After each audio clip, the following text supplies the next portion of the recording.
Hello guys, in this video I'm going to show you how to enable the new chapters notifications on the WebComics application.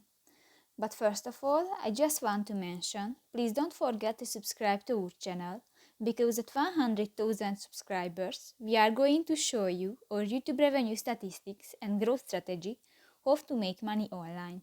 So let's jump into it. First of all, open the application on your device.